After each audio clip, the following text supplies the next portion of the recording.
Do you want to have this at full screen? Okay.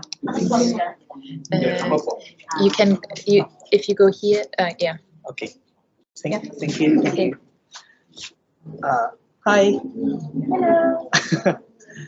So my speculation in distance education started from my teaching and learning experience when my institution where I work shifted to online learning because of the limitations brought by the COVID-19 pandemic.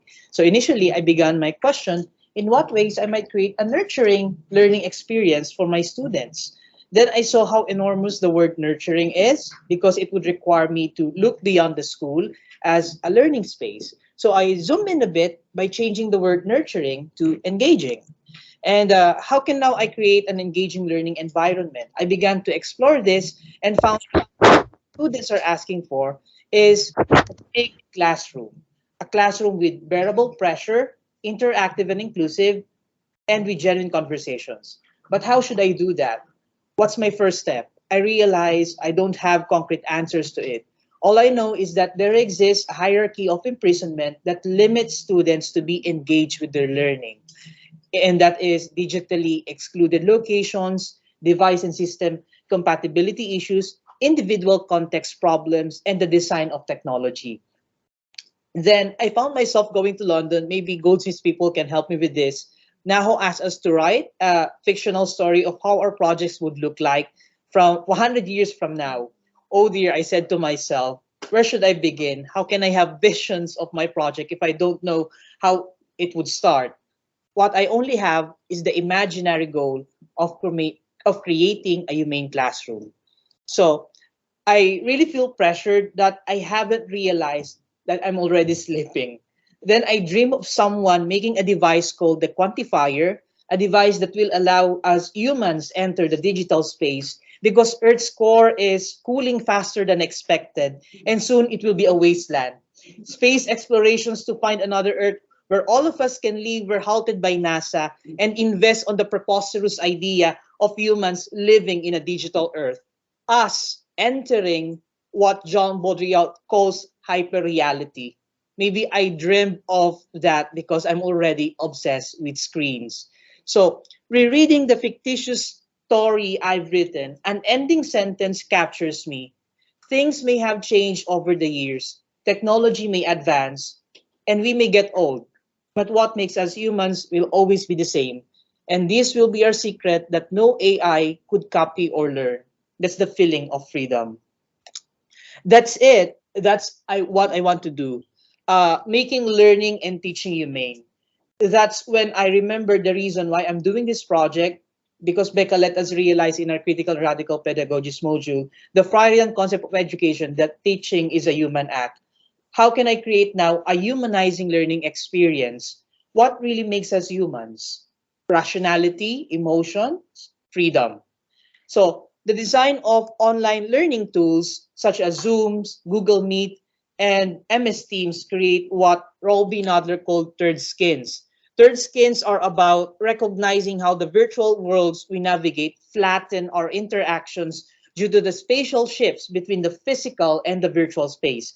So the plan, my plan now is to create an interface face-to-face laptop that makes a person feel physically connected to others while learning remotely. So I intended to make the invisible value of companionship and limitation visible, as opposed to the commonly visible values in online learning, which are isolation and flexibility. So my project aims to let the audience imagine and think about how do they interact with their computer and its screen.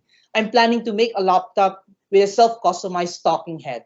This proposal explores the possible relationships we can make with the computer screens. So I asked my colleague, this is the experiment. I'm so sorry, how can I exit with this? The video first. So,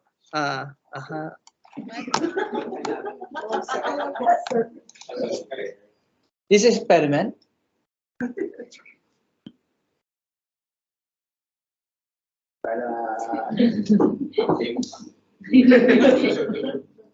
Hi, I'm Jervis. your personal tutor. What question do you want to ask me today? Hi, I'm Jilbis, your personal tutor. What do you want to ask me today? Oh, it's my first time in London. I fell in love with London, but it saddens me to leave the place. Why What are should I you do? so sad? I love everything about it. What should I do? Well, let us process your feelings right now. What will you be missing when you leave London?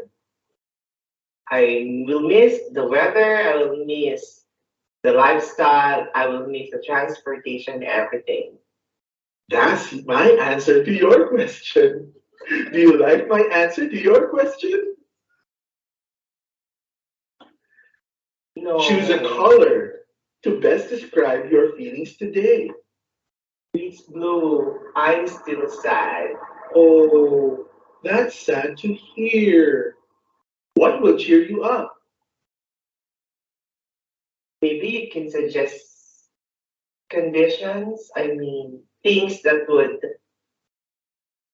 Wala ako. That is very difficult to process.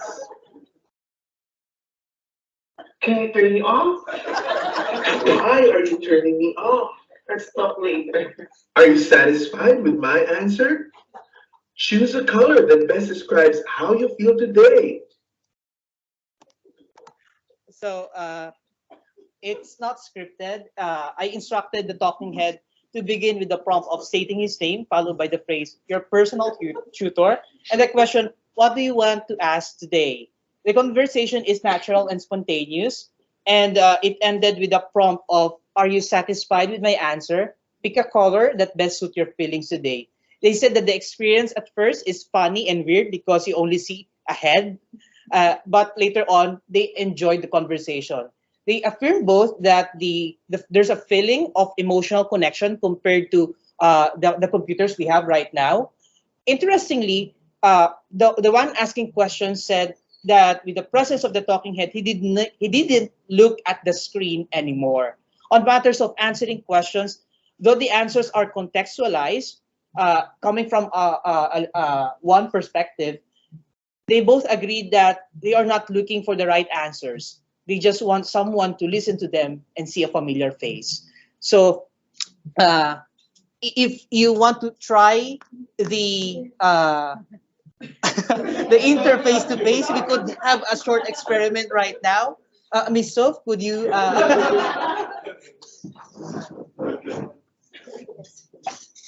Hi, I'm Jim. What do you want to ask me today? I want to ask if all of my classmates, including myself, will pass this. Okay, that's an interesting question, but I think I don't have an answer to that. Your teachers will have answers to that. Are you satisfied with my answer? No, I'm not Be satisfied. color of how you're feeling today.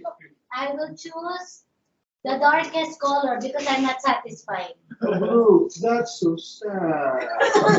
Can I ask another question? Sure, What is 5 times 300 million? that is a very interesting question. Are there mathematicians in the room? Are you satisfied with my answer? Yes, I'm very satisfied that you don't know the answer. So bad. Thank you very much, Miss Soph. So, thank you, Sir Gilbis, for the reenactment.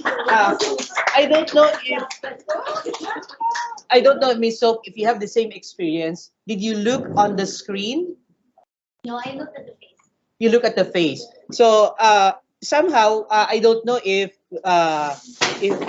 how would this experiment would be different if we use strangers instead of colleagues. So I think that's my next thing to do. I'll try this with strangers and see what kind of interaction they might have. Or maybe I'll try to put a real screen in there instead of paper. So that might be a different kind of interaction too. So I think that's it. Thank you very much.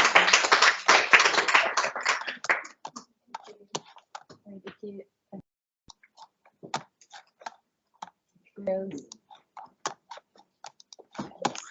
We can just, and then let's make mic a little bit bigger again. Oh, sorry. It'll become massive. Big head on a screen. Yeah. Okay. Can you hear me? Yep. Yeah. Okay. Well, that was really interesting presentation. Very entertaining again. Good use of performance, which is always great. I guess one of the more questions of clarity, really, because again, I'm not so familiar with your project. So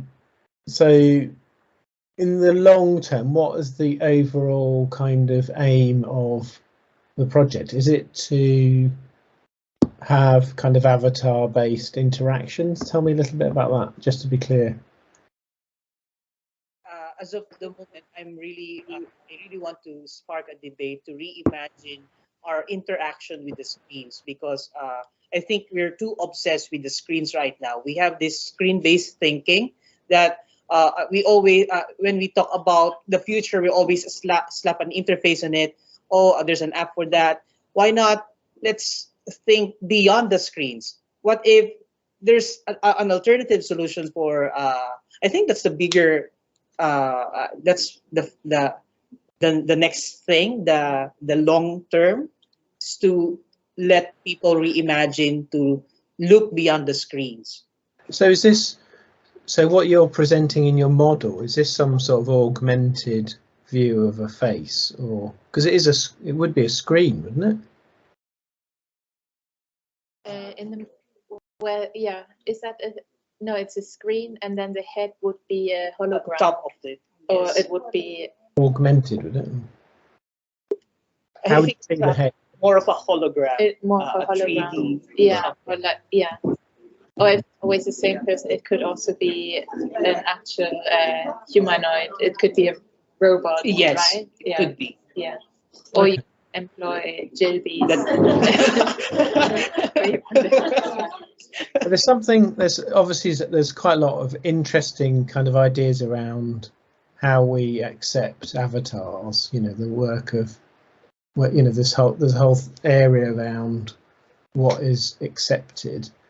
And interestingly, when you have a real person there, like you had, we obviously have a very different response to it, don't we? So I'm quite interested in how you continue to prototype, but how you then move it closer to what you're talking about. So at the moment, it's lovely and kind of interesting to see the interaction between people, but it very quickly breaks down when people go, well, a colour is not enough, and the frustrations all come out, and that side of it's also very interesting. So I guess what I'm saying here, I think you need to do more experimentation with this, but also to contextualize it a little bit more. So what's the content of what works in that kind of situation, that kind of setup? But it's okay to model it with real people to show how some of these technologies should evolve, so not necessarily having to create them physically as technologies, but to demonstrate the importance of thinking about it in this way. So for me, the performance stuff is the key. So that's really good that you've done that. And it was really funny, wasn't it? It was quite humorous to watch. But actually, when you start to think about the context of it, if I had to have someone supporting me to do a particular thing in different contexts, they're going to be very different types of people. Yeah. But also, I'm interested in this relationship between the real and the kind of avatar sort of synthetic characters, and what the roles are in their different kind of contexts. Because people talk to, they talk to people they know in a different way to people that they don't know. Yeah. And also if it's private, so if the avatar's a confidential avatar, that'd be very different, wouldn't it, from speaking to someone who is a classmate or a teacher of yours. So there's a lot of things there to unpack and unpick. Yeah. Great. showed the video of Dilby's and Fern that shot last couple of months. That's a very, very different way for us to use the project. And I really like both of them. I think they're best. But you could also think of, you know, your project outcome could be also a series of videos. At the moment you're testing and you're prototyping, but you could make these videos that communicate ideas of new technologies or different interactions with the technology and a kind of a screen or more than screen-based interaction with students. So yeah,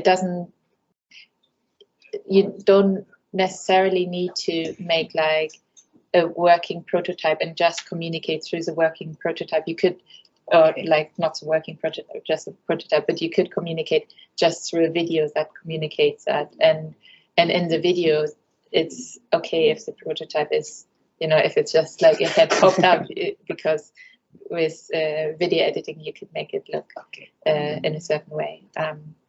And I agree with the kind of input. It's great that there's these different dials, but I wonder what else is necessary. Maybe you could think about, is it important to have just one button that says yes or no, or does it need a keyboard, and what is on the screen? Okay. Yeah, at the moment, and how does the head control what's on the screen? Is that all one intelligence, or is it kind of two different things? And there's the clear computer, and then there's your virtual tutor that maybe also kind of struggles with operating the computer. Like when Miss Soft was asking, oh, what is 3 times or 5 times 3 million, and the tutor couldn't answer that. But if it would be the intelligence of the machine, then I guess it would have an answer to any, or it would try to answer any mathematical question. But yeah, really excellent to see your prototype and how you kind of tested everything. And I think testing, if you have time to test more with strangers as well, that would be great. Yeah, but try to find people. People that don't know the project, and just ask them, or think about what do they need to know to be able to engage in this. You know, to not just see it as a box with a person behind it. You know, what kind of setting, what kind of description do you have to give them so that they can then role play or play themselves, but kind of imagine the thing. Yeah. Okay. Great. Any other questions or feedback, or?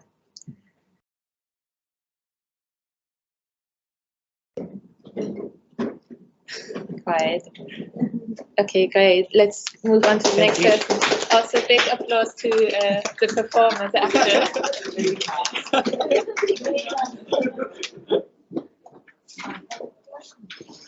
actor.